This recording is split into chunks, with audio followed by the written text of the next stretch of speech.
Some days are about checking boxes, and some days are about slowing down. Welcome back to Milling Around. Day 3 of our San Francisco trip took us north, out of the city, into rolling hills, vineyards, and one very good decision, wine country. Sonoma County is one of the most diverse wine regions in the world. It has over 50 different grape varieties and a huge range of microclimates. Coastal fog, warm inland valleys, and cool mountain elevations, all within a relatively small area. Our first stop was Deerfield Ranch Winery, known for its underground wine caves. And this place immediately felt different.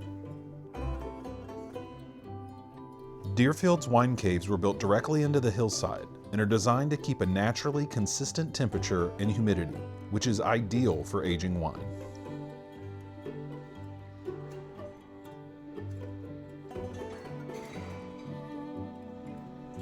Cave tastings feel intimate and are usually quieter than big tasting rooms.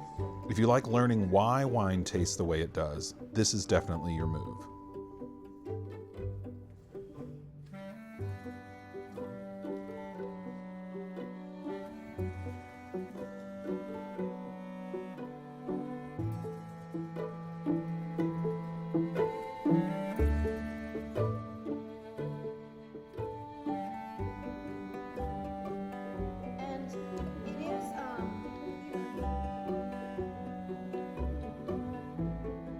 And then, one of those travel moments you can't plan.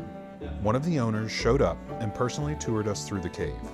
He walked us through the winemaking process, the barrel aging, and how the cave itself plays a role in the final product.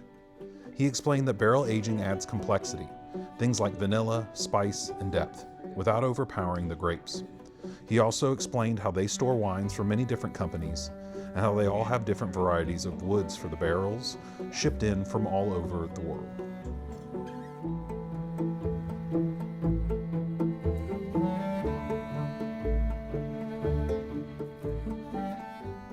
And then it was on to the next winery.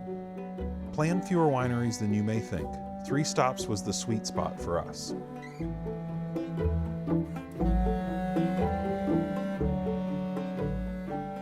Next up was St. Francis Winery, and this one might have had the most stunning surroundings of the day. The landscaping was immaculate, vineyards stretching out in every direction, framed by warm sunshine and perfect weather.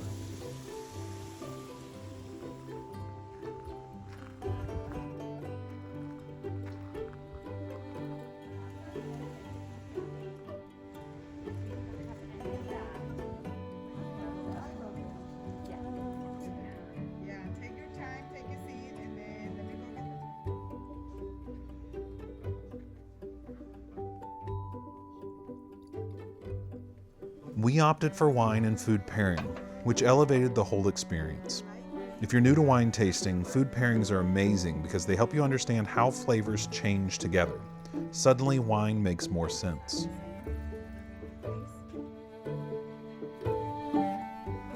After the tasting, we walked the fields, took our time, and just soaked it all in.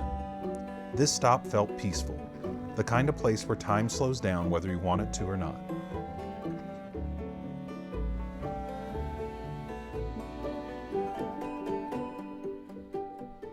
Our final stop was Paradise Ridge Winery, and the name absolutely checks out.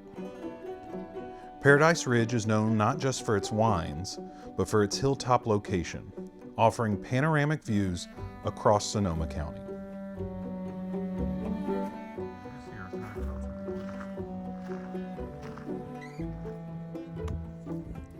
This was one of those places where you pause mid-sentence because the view just stole your attention.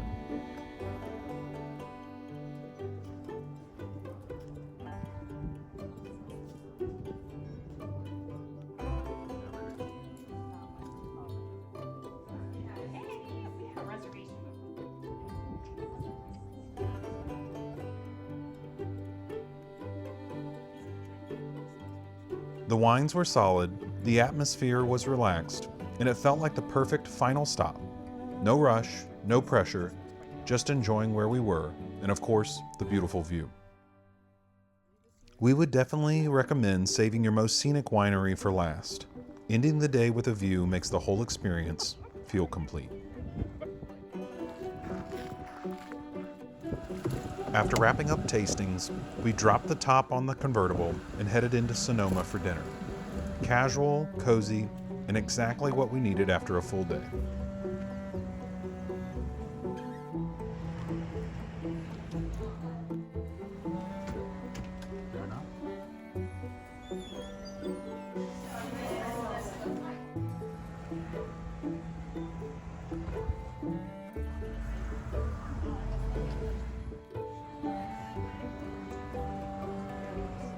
And because some traditions matter, we ended the night with ice cream. Day 3 was slower, warmer, and maybe our most relaxing day of the trip. Sonoma County isn't about doing everything, it's about enjoying what you're doing. Thanks for milling around wine country with us, and be sure to check out our YouTube channel for more on our San Francisco and California coast trip.